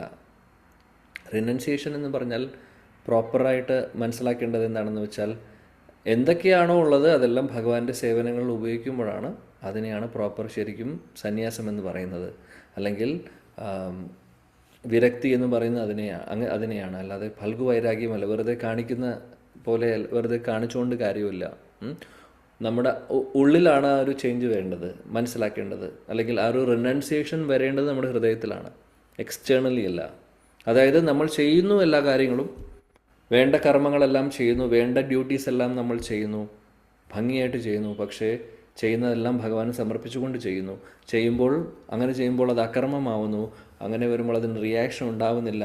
ഇതാണ് പ്രോപ്പറായിട്ടുള്ള റിനൗൺസിയേഷൻ. അതായത് ഭഗവാനാണ് പരമദിവ്യോത്തമ പുരുഷൻ, അദ്ദേഹമാണ് എല്ലാത്തിനെയും ഉടമസ്ഥൻ, അദ്ദേഹമാണ് എല്ലാത്തിനെയും പ്രൊപ്പറേറ്റർ എന്ന് മനസ്സിലാക്കിക്കൊണ്ട് എനിക്ക് ഉള്ളതും എനിക്ക് തന്നിട്ടുള്ളതും ഒക്കെ അദ്ദേഹത്തിൻ്റെതാണ്, അതുകൊണ്ട് എല്ലാം അദ്ദേഹത്തിൻ്റെ സർവീസിൽ ഞാൻ ഉപയോഗിക്കുന്നു. ഇതാണ് പ്രോപ്പറായിട്ടുള്ള റിനൗൺസിയേഷൻ, സന്യാസം. പ്രോപ്പറായിട്ടുള്ള സന്യാസം എന്ന് പറഞ്ഞു കഴിഞ്ഞാൽ, അല്ലെങ്കിൽ ഇവിടെ സന്യാസം എന്ന് ഉദ്ദേശിക്കുന്നത് ജസ്റ്റ് വിരക്തി അല്ലെങ്കിൽ ഉപേക്ഷിക്കുന്നു ഉപേക്ഷിക്കുക എന്നുള്ളൊരു അർത്ഥത്തോട് കൂടിയിട്ട് കർമ്മം ഉപേക്ഷിക്കുക, കർമ്മസന്യാസം എന്നുള്ളൊരു കോണ്ടെക്സ്റ്റിലാണ് പറയുന്നത്. ഓക്കെ, സന്യാസിയായിട്ടുള്ള കമ്പാരിസൺ അല്ല. ഓക്കെ സന്യാസിമാരെങ്ങനെയാണ് എല്ലാം അവർ എല്ലാ അറ്റാച്ച്മെൻറ്റും ഭൗതികമായിട്ടുള്ള എല്ലാ റിലേഷൻഷിപ്പും അവർ കട്ട് ചെയ്യുന്നു അല്ലേ. സോ ദാറ്റ് ഈസ് ബേസിക്കലി സന്യാസം. സോ ഇവിടെ ഉദ്ദേശിക്കുന്നത് പക്ഷേ കർമ്മസന്യാസത്തെക്കുറിച്ചാണ്. അപ്പോൾ കർമ്മസന്യാസം ആക്ച്വലി റെക്കമെൻഡ് ചെയ്യുന്നില്ല ഭഗവാൻ, നേരെ മറിച്ച് കർമ്മം ചെയ്യുവാനാണ് പറയുന്നത്. എന്നാൽ ആ ചെയ്യുന്ന കർമ്മം എങ്ങനെയായിരിക്കണം? അദ്ദേഹത്തിന് സമർപ്പിച്ചുകൊണ്ട് കൃഷ്ണാവബോധത്തിൽ ചെയ്യൂ. അങ്ങനെ വരുമ്പോൾ അത് പ്രോപ്പറാണ്. അല്ലാതെ ഇവിടെ മായാവാദി ആളുകൾ പറയുന്ന പോലെ ആർട്ടിഫിഷ്യൽ റിനൗൺസിയേഷൻ അല്ലെങ്കിൽ വിരക്തി ആർട്ടിഫിഷ്യലായിട്ട് ചെയ്യുന്നതുകൊണ്ട് അർത്ഥം വരുന്നില്ല, അതിലർത്ഥമില്ല. അതാണ് പറയുന്നത്. കൃഷ്ണാവബോധത്തിൽ കാര്യങ്ങൾ ചെയ്താൽ മതി. അതുകൊണ്ട് എപ്പോഴും പ്രഭുപാദജി പറയുന്നത് അതാണ്, നമ്മൾ ചെയ്യുന്ന കാര്യങ്ങൾ മാറ്റേണ്ട ആവശ്യമില്ല, ചെയ്യുന്ന ഭാവം, ചെയ്യുന്ന രീതികൾ മാത്രം മാറ്റിയാൽ മതി. നമ്മളെല്ലാവരും ഭക്ഷണം കഴിക്കുന്നു, എല്ലാവരും പല കാര്യങ്ങളും ചെയ്തുകൊണ്ടിരിക്കുന്നുണ്ട്, വീട്ടിലെ കാര്യങ്ങൾ ഡ്യൂട്ടീസ് ചെയ്യുന്നു, കുട്ടികളുടെ കാര്യങ്ങൾ നോക്കുന്നു, ഭർത്താവും ഭാര്യയുടെ കാര്യം, ഭാര്യ ഭർത്താവിൻ്റെ കാര്യങ്ങൾ, പല കാര്യങ്ങളും നമ്മൾ ചെയ്യുന്നു, പല കർമ്മങ്ങളും നമ്മൾ ചെയ്യുന്നുണ്ട് ഓരോ ദിവസവും ഓരോ നിമിഷത്തിലും. ചെയ്യുന്ന കാര്യങ്ങളെല്ലാം ഭഗവാനെ സമർപ്പിച്ച് ചെയ്ത് കഴിഞ്ഞാൽ കാര്യം കഴിഞ്ഞു. നേരെ മറിച്ച് അത് എൻ്റെ ഇന്ദ്രിയങ്ങൾക്ക് വേണ്ടി അല്ലെങ്കിൽ ആ ഒരു സെൽഫിഷ്നെസ്സോട് കൂടിയിട്ട് എനിക്ക് എൻജോയ് ചെയ്യണമെന്നുള്ളൊരു മൂഡോട് കൂടിയിട്ടാണ് ചെയ്യുന്നതെന്നുണ്ടെങ്കിൽ കാര്യമില്ല. അങ്ങനെ ചെയ്യുന്നവരാണ് എല്ലാവരും, ചുറ്റുമുള്ള ആളുകൾ മുഴുവനും. ഭഗവാനെ മാറ്റി നിർത്തിക്കൊണ്ട് അവനവൻ്റെ സെൽഫിഷ്നെസ്സും എൻജോയ്മെൻറ്റും മാത്രമേ ചിന്തിക്കുന്നുള്ളൂ. പക്ഷേ അവിടെയാണ്, അങ്ങനെ ചെയ്യുമ്പോഴാണ് കർമ്മം വരുന്നത്, റിയാക്ഷൻ വരുന്നത്. അത് നമ്മളിവിടെ കുരുക്കും. അപ്പോൾ അതുകൊണ്ട് ചെയ്യുന്ന ഓരോ പ്രവൃത്തിയും കൃഷ്ണാവബോധത്തിൽ ചെയ്യുക എന്നുള്ളതാണ് ഭഗവാന്റെ ഉപദേശം, നമുക്കെല്ലാവർക്കും ഉള്ള ഉപദേശം. യെസ്, അടുത്ത ശ്ലോകം. ജ്ഞേയാസ നിത്യസന്യാസി യോ ന ദ്വേഷ്ടി ന കാംക്ഷതി നിർദ്വന്ദ്വോ ഹി മഹാബാഹോ സുഖം ബന്ധാത് പ്രമുച്യത്തെ. യെസ്. ഹരേ കൃഷ്ണ പ്രഭുജി. നേയാസാ നിത്യസന്യാസി യോ ന ദുഷ്ടി ന കാംക്ഷതി നിർദ്വന്ദ്വോ ഹി മഹാബാഹോ സുഖം ബന്ധാത് പ്രമുച്യത്തെ. ഹരേ കൃഷ്ണ. ഹരേ കൃഷ്ണ. ജ്ഞേയഃ സ നിത്യസന്യാസി യോ ന ദ്വേഷ്ടി ന കാംക്ഷതി നിർദ്വന്ദ്വോ ഹി മഹാബാഹോ സുഖം ബന്ധാത് പ്രമുച്യത്തെ. ഹരേ കൃഷ്ണ. ഹരേ കൃഷ്ണ. നിത്യസന്യാസി യോ നാദോംഷ്ടി ന കാംക്ഷതി നിർദ്വന്ദ്വോ ഹി മഹാബാഹോ സുഖം ബന്ധാത് പ്രമുച്യത്തെ. ഹരേ കൃഷ്ണ. ഹരേ കൃഷ്ണ. വായിക്കൂ. ഹരേ കൃഷ്ണ. ജ്ഞേയാസ നിത്യസന്യാസി യോ നാദേഷ്ടി ന കാംക്ഷതി നിർദ്വന്ദ്വോ ഹി മഹാബാഹോ സുഖം ബന്ധാത് പ്രമുച്യത്തെ. ഹരേ കൃഷ്ണ.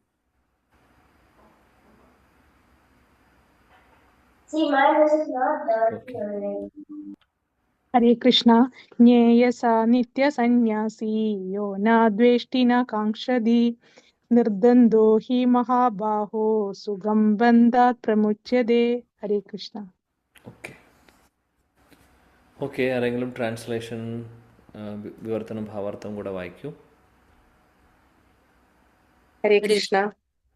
കണ്ടിന്യൂ മാതാ. കർമ്മഫലങ്ങൾ ആഗ്രഹിക്കുകയോ വെറുക്കുകയോ ചെയ്യാത്ത ആളാണ് നിത്യസന്യാസി. മഹാബാഹുവായ അർജുന, അയാൾ ദ്വന്ദ്ങ്ങളിൽ നിന്ന് ഒഴിഞ്ഞ് എളുപ്പത്തിൽ ഭൗതിക ബന്ധത്തിൽ നിന്ന് മുക്തനാകുന്നതോടൊപ്പം മോക്ഷമടയുകയും ചെയ്യുന്നു. ഭാവാർത്ഥം: തികഞ്ഞ കൃഷ്ണാവബോധമുള്ള മനുഷ്യൻ തന്റെ കർമ്മഫലങ്ങളിൽ ഇച്ഛയോ വെറുപ്പോ ഇല്ലാത്തതുകൊണ്ട് എന്നും ത്യാഗിയായിരിക്കും. ദിവ്യമായ പ്രേമയുത ഭഗവത് സേവനത്തിന് സ്വയം സമർപ്പിതനായ സന്യാസി കൃഷ്ണനുമായുള്ള ബന്ധത്തിൽ തന്റെ മൂലസ്വരൂപത്തെക്കുറിച്ച് അറിയുന്നത് കൊണ്ട് തികഞ്ഞ ജ്ഞാനിയുമായിരിക്കും. കൃഷ്ണൻ സമ്പൂർണനാണെന്നും കൃഷ്ണന്റെ ഒരംശമാണ് താനെന്നും അയാൾക്കറിയാം. ഗുണത്തിലും അളവിലും ഇത് ശരിയാവുകയാൽ ഈ ജ്ഞാനം സമ്പൂർണമാണ്. താനും കൃഷ്ണനും ഒന്നു തന്നെ എന്ന സിദ്ധാന്തം അംശം ഒരിക്കലും പൂർണ്ണമാകുന്നില്ലെന്നിരിക്കെ ശരിയല്ല. ഗുണത്തിൽ ഒന്നാണെങ്കിലും പരിമാണത്തിൽ വ്യത്യസ്തമാണെന്നതാണ് ശരിയായ അതീന്ദ്രിയ ജ്ഞാനം. പ്രത്യാശയ്ക്കോ വിലാപത്തിനോ കാരണമില്ലാതാക്കി അത് ഒരാളെ പൂർണ്ണതയിലേക്ക് നയിക്കുന്നു. താൻ ചെയ്യുന്നതെന്തും കൃഷ്ണന് വേണ്ടിയാകിയാൽ അയാളുടെ മനസ്സിൽ ദ്വന്ദ്ങ്ങളില്ല. അങ്ങനെ ദ്വന്ദ്ങ്ങളുടെ തലത്തിൽ നിന്നും ഈ ഭൗതിക ലോകത്തിൽ നിന്നു തന്നെയും അയാൾ മുക്തനാകുന്നു. Hare Krishna. Hare Krishna. Thank you. So ഇവിടെ പറയുന്നു ജ്ഞേയസ നിത്യസന്യാസി. ഒരു സന്യാസി എന്ന് പറഞ്ഞു കഴിഞ്ഞാൽ ആരാണ് എന്നുള്ളതാണ് പറയുന്നത്. യോനദ്വേഷി ന കാംക്ഷതി. അങ്ങനെയുള്ളവർ, സന്യാസി എന്ന് ഉദ്ദേശിക്കുന്നത് ശരി പ്രോപ്പറായിട്ട് വിരക്തി നേടിയിട്ടുള്ള വ്യക്തി ആരാണ് എന്നാണ് ഉദ്ദേശിക്കുന്നത്. ഓക്കെ, ന ദ്വേഷ്ടി ന കാംക്ഷതി, അതായത് ഒന്നും ആഗ്രഹിക്കുന്നുമില്ല, അതേപോലെ ഒന്നിനോട് വെറുപ്പുമില്ല. ഓ ഞാനിത് ചെയ്യില്ല, ഞാൻ തൊടില്ല, അങ്ങനെയല്ല, അങ്ങനെയുള്ളൊരു ഭാവമല്ല. എന്നാൽ ഒന്നിനോടും അറ്റാച്ച്മെൻറ്റും ഇല്ല, അല്ലെങ്കിൽ പ്രത്യേകിച്ചും ആഗ്രഹങ്ങളൊന്നുമില്ല. അതായത് അതിൻ്റെ ആഗ്രഹമില്ല എന്ന് പറഞ്ഞു കഴിഞ്ഞാൽ ആ കർമ്മം ചെയ്തു കഴിഞ്ഞു കഴിഞ്ഞാൽ ആ കർമ്മത്തിൽ നിന്നുള്ള റിസൾട്ടിനോടുള്ള ആഗ്രഹമില്ല എന്ന് പറയുന്നത്.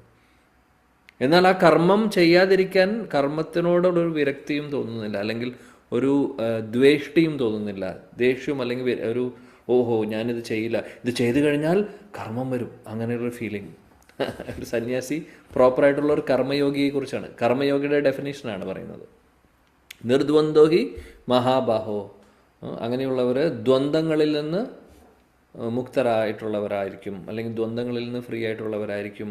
സുഖം ബന്ധാത് പ്രമുച്യതേ, അങ്ങനെയുള്ളവർക്ക് എളുപ്പത്തിൽ ഈ ബന്ധനങ്ങളിൽ നിന്ന്, ഭൗതിക ലോകത്തിലെ ബന്ധനങ്ങളിൽ നിന്ന് മുക്തി നേടാൻ സാധിക്കും എന്നുള്ളതാണ് ഭഗവാൻ പറയുന്നത് ഈ ശ്ലോകത്തിൽ. അപ്പോൾ അർജുനോട് ഭഗവാൻ ക്ലാരിഫൈ ചെയ്തു കൊടുക്കുവാണ്. അപ്പോൾ രണ്ടാമത്തെ ശ്ലോകത്തിൽ ഭഗവാൻ പറഞ്ഞു കർമ്മസന്യാസത്തെക്കാൾ നല്ലത് കർമ്മയോഗമാണെന്ന് പറഞ്ഞു. മൂന്നാമത്തെ ശ്ലോകത്തിൽ നമ്മളിപ്പോൾ വായിച്ചു ശരിയായിട്ടുള്ള കർമ്മയോഗി എന്ന് പറഞ്ഞു കഴിഞ്ഞാൽ ആരാണ് എന്നുള്ളതാണ് അദ്ദേഹം ഇവിടെ പറയുന്നത്.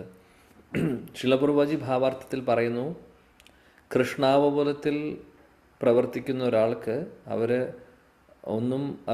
ആ ഒരു പ്രവർത്തനത്തിൽ നിന്ന്, കർമ്മത്തിൽ നിന്ന് ഫലമൊന്നും പ്രതീക്ഷിക്കുന്നില്ല. അതേപോലെ തന്നെ ആ കർമ്മത്തോട് വിദ്വേഷവുമില്ല, കർമ്മം ചെയ്യാതിരിക്കുന്നില്ല, അതാണ് പറയുന്നത്. കർമ്മം ചെയ്യാതിരിക്കുന്നില്ല, എന്നാൽ ചെയ്യുന്നതെല്ലാം ഭഗവാന് സമർപ്പിച്ചുകൊണ്ട് ചെയ്യുന്നു.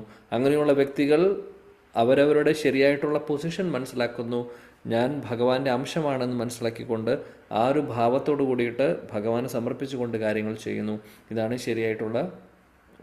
ശരിയായിട്ടുള്ള കർമ്മം. അല്ലാതെ അത് മനസ്സിലാക്കാതെയുള്ള അവസ്ഥയല്ല. പിന്നെ വേറെ ഫിലോസഫി ഫോളോ ചെയ്യുന്നവർ പലവരും പറയുന്നു, അതായത് ഭഗവാനും നമ്മളും ഒന്നാണ് എന്നുള്ളൊരു കൺസെപ്റ്റ് ഉള്ളവരുണ്ട്.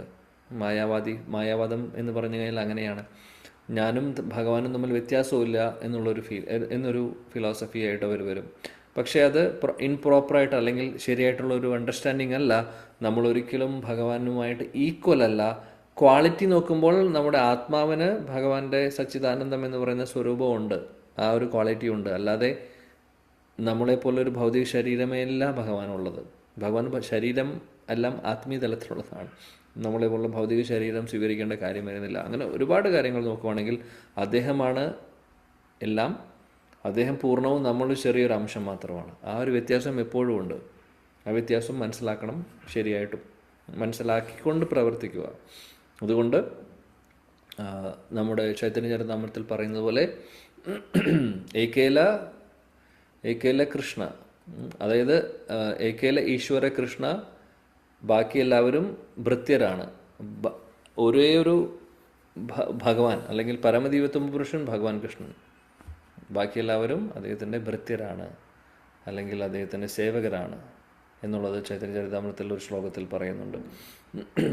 ഇവിടെ അതുകൊണ്ട് ശിലപ്രഭുജി പറയുന്നു, അതുകൊണ്ട് കൃഷ്ണാവബോധത്തിൽ പ്രവർത്തിക്കുന്ന ആളുകൾക്ക് അവർക്ക് ഒന്നിനോടും ഒരു അറ്റാച്ച്മെൻറ്റും ഇല്ല, വിദ്വേഷവും ഇല്ല. പക്ഷേ ചെയ്യുന്ന കാര്യങ്ങൾ ഭഗവാനെ സമർപ്പിച്ചുകൊണ്ട് ചെയ്യുന്നു. അതുകൊണ്ട് അങ്ങനെ ചെയ്യുമ്പോൾ എന്ത് സംഭവിക്കുന്നു? ഈ ലോകത്തിലെ എല്ലാ ബോണ്ടേജുകളും, എല്ലാ ബന്ധനങ്ങളിൽ നിന്നും മുക്തി നേടാൻ സാധിക്കും അങ്ങനെയുള്ളവർക്ക് എന്നാണ് പറയുന്നത്. ഓക്കെ, അടുത്ത ശ്ലോകം 4. സാഖ്യയോഗോ പൃഥക് ബാലാഃ പ്രവദന്തീന പണ്ഡിതാഃ ഏകം അപി ആസ്ഥിതാ സമ്യക് ഉഭയോർവിന്ദതേ ഫലം.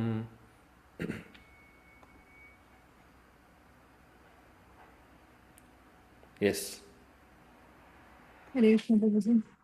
സാഖ്യയോഗോ പൃഥക് ബാലാ പ്രവദന്തീന പണ്ഡിതാം ഏകമപ്യാസ്ഥിതാ സമ്യഗുഭയോർവിന്ദതേ ഫലം. ഹരേ കൃഷ്ണ. ഹരേ കൃഷ്ണ. സാഖ്യയോഗൗ പൃഥക് ബാലാഃ പ്രവദന്തി ന പണ്ഡിതാഃ ഏകമഭ്യാസ്ഥിതാ സമ്യക് ഉഭയോർവിന്ദതേ ഫലം. ഹരേ കൃഷ്ണ. ഹരേ കൃഷ്ണ. യെസ്, ഓക്കെ, ഹരേ കൃഷ്ണ. വായിക്കട്ടെ പ്രഭു? വായിച്ചോളൂ. സാഖ്യയോഗോ പൃഥഗ്ബാല പ്രവദന്തി ന പണ്ഡിതാഃ ഏകമപ്യാസ്ഥിതാ സമ്യ ഉഭയോർവിന്ദതേ ഫലം. Hare Krishna. Thank you. Okay, ആരെങ്കിലും ഒരാൾ വിവർത്തനം ഭാവാർത്ഥം വായിക്കൂ. ഹരേ കൃഷ്ണ പ്രഭു. ഭക്തിയുക്ത സേവനം കർമ്മയോഗം പ്രപഞ്ചത്തെ വിശകലനം ചെയ്തുള്ള പഠന സാഖ്യയോഗത്തിൽ നിന്ന് വ്യത്യസ്തമാണെന്ന് പറയുന്നത് അജ്ഞാനികളാണ്. ഇവയിൽ ഏതെങ്കിലും ഒന്നിൽ നിപുണനായി കഴിഞ്ഞാൽ രണ്ടിന്റെയും ഫലം കിട്ടുമെന്ന് യഥാർത്ഥ പണ്ഡിതന്മാർ പറയുന്നു. ഭാവാർത്ഥം: സാഖ്യത്തിന്റെ പ്രപഞ്ചത്തെ വിശകലനം ചെയ്ത് പഠിക്കുന്നതിന്റെ ലക്ഷ്യം ഭൗതിക ലോകത്തിന്റെ ആത്മാവിനെ കണ്ടെത്തുകയാണ്. ഭൗതിക ലോകത്തിന്റെ ആത്മാവ് വിഷ്ണു അഥവാ പരമാത്മാവാണ്. ഭക്തിയുക്ത ഭഗവത് സേവനം പരമാത്മാവിന്റെ സേവനത്തെ അനിവാര്യമാക്കി തീർക്കുന്നു. ഒന്ന് മരത്തിന്റെ വേരന്വേഷിക്കുന്നു, മറ്റത് വേര് നനയ്ക്കുന്നു എന്നേ വ്യത്യാസമുള്ളൂ. സാഖ്യ സിദ്ധാന്തം അഭ്യസിക്കുന്ന ആത്മാർത്ഥതയുള്ള വിദ്യാർത്ഥി ഭൗതിക പ്രപഞ്ചത്തിന്റെ വേര് വിഷ്ണുവാണെന്ന് കണ്ടെത്തും. പരിപൂർണ ജ്ഞാനത്തോടെ ഭഗവത് സേവനത്തിൽ ഏർപ്പെടുകയും ചെയ്യും. അതുകൊണ്ട് ഇവ രണ്ടിനും തമ്മിൽ താത്വികമായ വ്യത്യാസമില്ല. രണ്ടിന്റെയും ലക്ഷ്യം ഒന്ന് തന്നെ. വിഷ്ണു ആത്യന്തിക ലക്ഷ്യത്തെ കുറിച്ചറിയുന്നവയാണ്. സാഖ്യവും കർമ്മയോഗവും രണ്ടാണെന്ന് പറയുന്നത് ഭിന്നങ്ങളായ ഈ രണ്ട് പദ്ധതികൾക്കും ഉദ്ദേശ്യം ഒന്ന് തന്നെയെന്ന് വിദ്വാൻമാർക്കറിയാം. Hare Krishna. Hare Krishna. Thank you. So അജ്ഞാനികൾ വിചാരിക്കുന്നു കർമ്മയോഗം എന്ന് പറയുന്നതും സാഖ്യയോഗം എന്ന് പറയുന്നതും തമ്മിൽ വ്യത്യാസമുണ്ട് എന്നുള്ളത്. സാഖ്യയോഗം എന്ന് പറയുന്നത് എന്താണെന്ന് വെച്ചാൽ ഇംഗ്ലീഷിൽ പറയും അനാലിറ്റിക്കൽ സ്റ്റഡി. അതായത് ഭൗതിക ലോകത്തിൻ്റെ ഓരോ മൂലകങ്ങളെക്കുറിച്ചുള്ള പഠനം. സാഖ്യയോഗം എന്നാണ് അതിന് പറയുന്നത്. നമുക്കറിയാം 24 മൂലകങ്ങളുണ്ട്.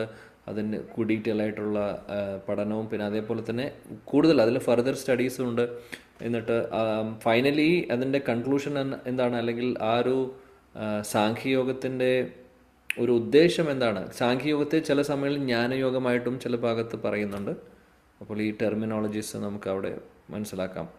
ജ്ഞാനയോഗവും അല്ലെങ്കിൽ സാഖ്യയോഗം എടുക്കുമ്പോൾ നമുക്ക് മനസ്സിലാക്കാം, കാര്യം ചില സമയങ്ങളിൽ സാഖ്യയോഗത്തെ ജ്ഞാനയോഗമായിട്ട് പറയുന്നു. അതുകൊണ്ടാണ് ഞാൻ രണ്ട് ടെർമിനോളജിയും ഇവിടെ ഉപയോഗിക്കുന്നത്. ഈ കോണ്ടെക്സ്റ്റിൽ നമുക്ക് ഉപയോഗിക്കാൻ സാധിക്കും. അപ്പോൾ അൾട്ടിമേറ്റ്ലി നോളജ് ഗെയിൻ ചെയ്യുകയാണ് ചെയ്യുന്നത്. അതായത് ഓരോ മെറ്റീരിയൽ എലിമെൻറ്റ്സിനെ പഠിക്കുന്നു. അതേപോലെ മെറ്റീരിയൽ എലിമെൻറ്റ്സിനെ പഠിക്കൽ മാത്രമല്ല, അങ്ങനെ ഫൈനലി നമ്മൾ ആധ്യാത്മിക തലത്തിലുള്ള കാര്യങ്ങൾ, സ്പിരിറ്റ് സോളിനെ കുറിച്ച് മനസ്സിലാക്കുന്നു. അങ്ങനെ മനസ്സിലാക്കി പിന്നീട് മനസ്സിലാവുന്നു സ്പിരിറ്റ് സോൾ, അതായത് ആത്മാവ് എന്ന് പറയുന്നത് ഭൗതികമായിട്ടുള്ള ഒരു മൂലകങ്ങൾ കൊണ്ട് ഉണ്ടാക്കിയിട്ടുള്ളതല്ല എന്ന് മനസ്സിലാക്കുന്നു. ഫൈനലി ഈ സ്പിരിറ്റ് സോൾ എവിടെ നിന്ന് വന്നു അതിനെക്കുറിച്ച് അന്വേഷിക്കുന്നു. അങ്ങനെ റിസർച്ച് കൂടി പഠിച്ച് അവസാനം അത് എത്തുന്നത് ഭഗവാനിലേക്കാണ്.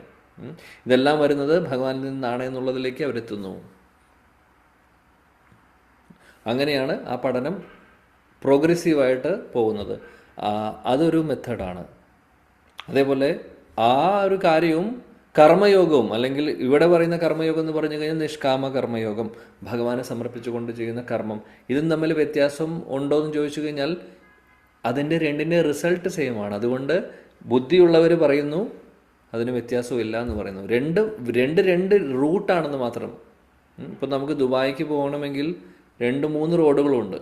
എമിറേറ്റ്സ് റോഡുണ്ട്, ഷെയ്ഖ് സായിദ് റോഡ് ഉണ്ടാവും, അല്ലെങ്കിൽ ഷെയ്ഖ് മുഹമ്മദ് ബിൻ സായിദ്, അങ്ങനെ 2-3 റോഡ്സ് ഉണ്ടാവും. ഏതിലൂടെ പോയാലും നമുക്ക് അവിടെ എത്താൻ സാധിക്കുന്നു. പക്ഷേ ദൂരം വ്യത്യാസം ഉണ്ടാവും, കിലോമീറ്റർ വ്യത്യാസം ഉണ്ടാവും, സമയം കൂടുതലെടുക്കും പലതും. പക്ഷേ അൾട്ടിമേറ്റ്ലി എത്തുന്ന സ്ഥലം സെയിമാണ്. അതേപോലെ ഈ പറയുന്ന സാഖ്യയോഗം ആവട്ടെ, കർമ്മയോഗം ആവട്ടെ, അല്ലെങ്കിൽ ജ്ഞാനയോഗമാവട്ടെ, കർമ്മയോഗമാവട്ടെ, ഫൈനലി അത് എത്തുന്നത് ഭഗവാനിലേക്കാണ്. പക്ഷേ ദൂരം വ്യത്യാസം ഉണ്ടാവും, സമയം കൂടുതൽ എടുക്കും മറ്റുള്ള മാർഗങ്ങൾ. നേരെ മറിച്ച് ഭക്തിയുത സേവനങ്ങളാണ് ഡയറക്റ്റ് മാർഗം. അതാണ് പറയുന്നത്. ശ്രീല പ്രഭുജി മനോഹരമായിട്ടൊരു എക്സാമ്പിൾ ഇവിടെ ഉദാഹരണം പറഞ്ഞിട്ടുണ്ട്. ഒന്ന് മരത്തിൻ്റെ വേര് എവിടെയാണെന്ന് അന്വേഷിക്കുന്ന പോലെയും, ഒന്ന് നേരെ വേരിലേക്ക് വെള്ളം ഒഴിക്കുന്ന പോലെയും. രണ്ടും വേര് അന്വേഷിക്കുന്ന എന്തിനാണ്? വേര് അന്വേഷിച്ചിട്ട് അവിടെ നിർത്തുന്നില്ല. വേര് മനസ്സിലാക്കി, ഇനി വേര് മനസ്സിലാക്കിയിട്ട് പിന്നെ ആ വേരും എന്തിനു ഞാൻ ഈ വേര് മനസ്സിലാക്കുന്നത്, ഓക്കെ ഇനി എന്താണ് ചെയ്യേണ്ടത്, പിന്നെ വെള്ളം ഒഴിക്കണം എന്നുള്ളതിലേക്ക് തന്നെയാണ് അവരെത്തുന്നത്. വെള്ളം അവിടേക്കാണ് പോകുന്നത് എന്നുള്ളതിലേക്കാണ് അവർ കൺക്ലൂഷനിലേക്ക് എത്തുന്നത്. നേരെ മറിച്ച് നേരെ വെള്ളം ഒഴിക്കുകയാണ് വേരിലേക്കെന്നുണ്ടെങ്കിൽ അത് സ്പീഡായിട്ട് അത് എഫക്റ്റ് ഉണ്ടാവും. അതേപോലെ ഡയറക്റ്റായിട്ട് ഭക്തിയുത സേവനങ്ങൾ ചെയ്യുന്നു, അല്ലെങ്കിൽ ഇവിടെ കർമ്മയോഗം, നിഷ്കാമ കർമ്മയോഗം ചെയ്യുന്നതും സാഖ്യയോഗം വഴി വരുന്നതും വഴി രണ്ടും എത്തിക്കുന്നത് ഭഗവാനിലേക്ക് തന്നെയാണ്. അതുകൊണ്ട് ഈ രണ്ട് രീതികളും രണ്ട് വഴികളും നമുക്ക് വേർതിരിച്ച് കാണേണ്ട ആവശ്യമില്ല എന്നാണ് ഭഗവാൻ പറയുന്നത്. ബുദ്ധിയുള്ളവർ അല്ലെങ്കിൽ ജ്ഞാനം ഉള്ളവർ, ജ്ഞാനികൾ, വിദ്വാൻമാർ അത് രണ്ടിനെയും ഒരേപോലെ മനസ്സിലാക്കുന്നു എന്നാണ് പറയുന്നത്. ഓക്കെ, അടുത്ത ശ്ലോകം ഇതുമായിട്ട് കണക്റ്റഡ് ആണ്. അതുകൊണ്ട് നമുക്ക് ഈ ഒരു ശ്ലോകം കൂടെ ഇവിടെ ഈ ഒരു തീമിൽ വരുന്നത് കൊണ്ട് നമുക്ക് നോക്കാം ഇന്നത്തെ ക്ലാസ് അവസാനിപ്പിക്കുന്നതിനേക്കാൾ മുമ്പ്. ഓക്കെ, യത് സാഖ്യൈ പ്രാപ്യത്തെ സ്ഥാനം തദ് യോഗേർ അപി ഗമ്യത്തെ ഏകം സാഖ്യം ച യോഗം ച യ പശ്യതി സ പശ്യതി.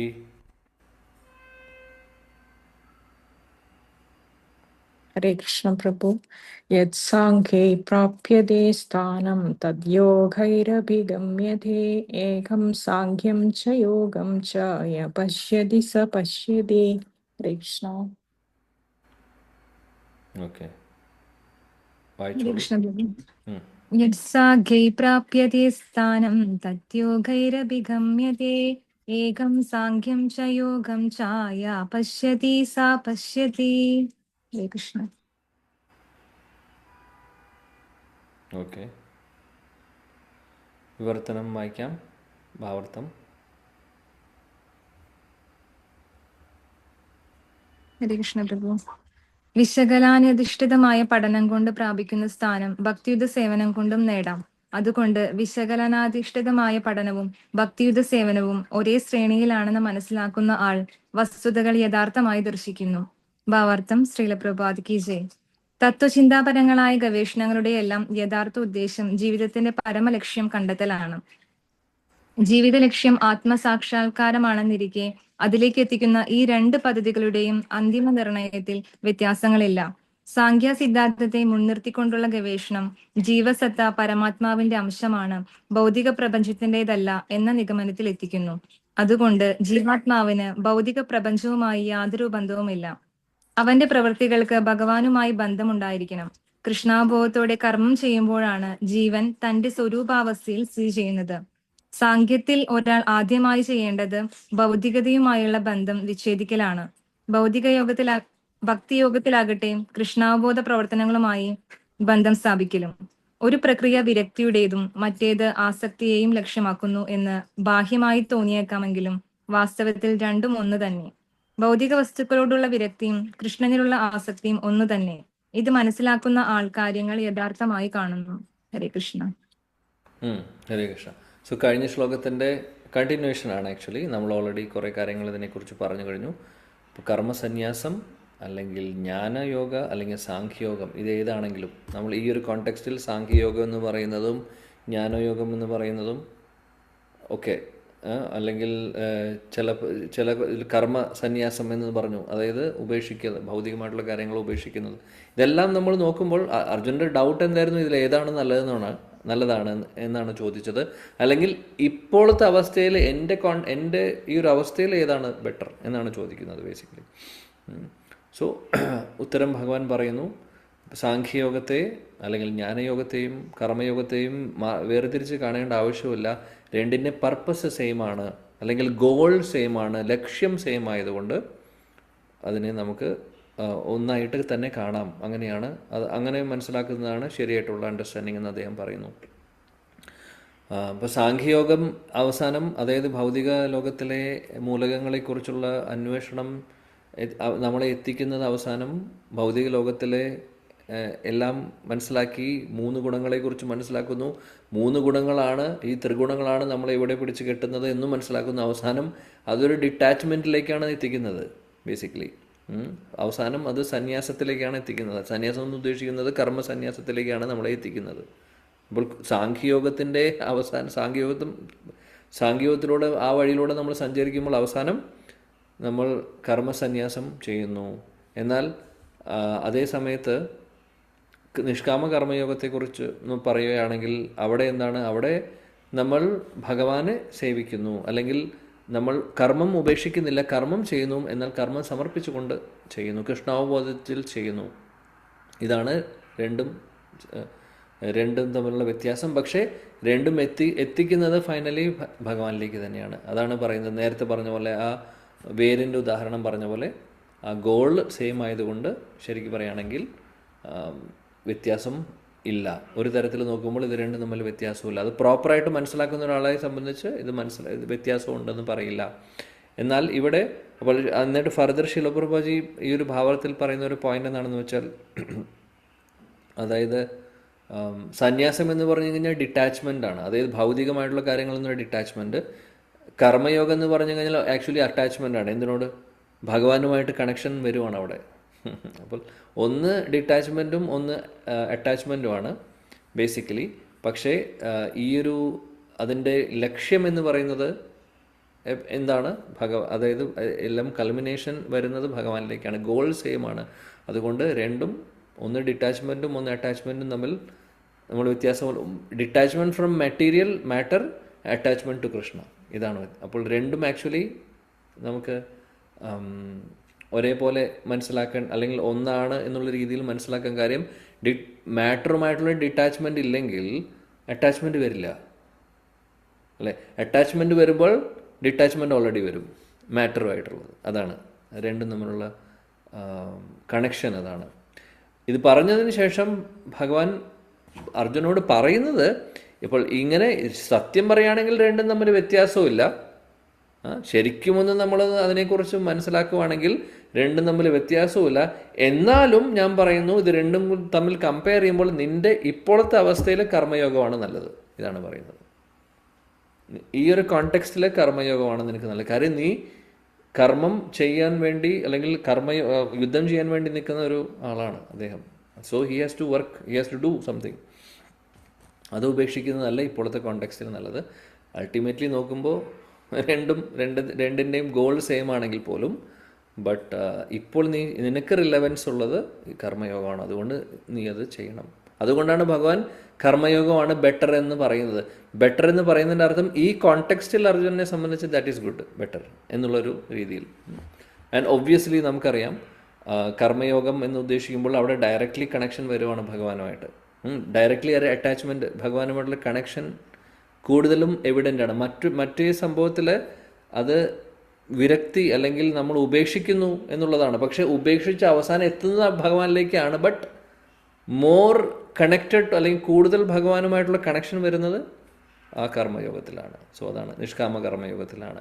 അപ്പോൾ അതാണ് ഇവിടെ ഭഗവാൻ പറയുന്നത് അർജുനോട്. ഓക്കെ, സോ അതോടുകൂടി നമുക്ക് ഇന്നത്തെ ഡിസ്കഷൻ ഇവിടെ അവസാനിപ്പിക്കാം. 6ാമത്തെ ശ്ലോകം മുതൽ ഭഗവാന്റെ കാരുണ്യം ഉണ്ടെങ്കിൽ അടുത്ത ക്ലാസ്സിൽ നമുക്ക് നോക്കാം. ശ്രീമദ് ഭഗവത്ഗീത കി ജയ, പതീത പാവന ശീല പ്രഭുപാദ് കി ജയ, സമവേദ ഗൗര ഭക്തവൃന്ദ കി ജയ, നിതായ ഗൗര പ്രേമാനന്ദേ. വാഞ്ചാകൽപതരുഭ്യശ്ച കൃപാ സിന്ധുഭ്യേവ ച പതിതാനം പാവനേഭ്യോ വൈഷ്ണവേഭ്യോ നമോ നമഃ.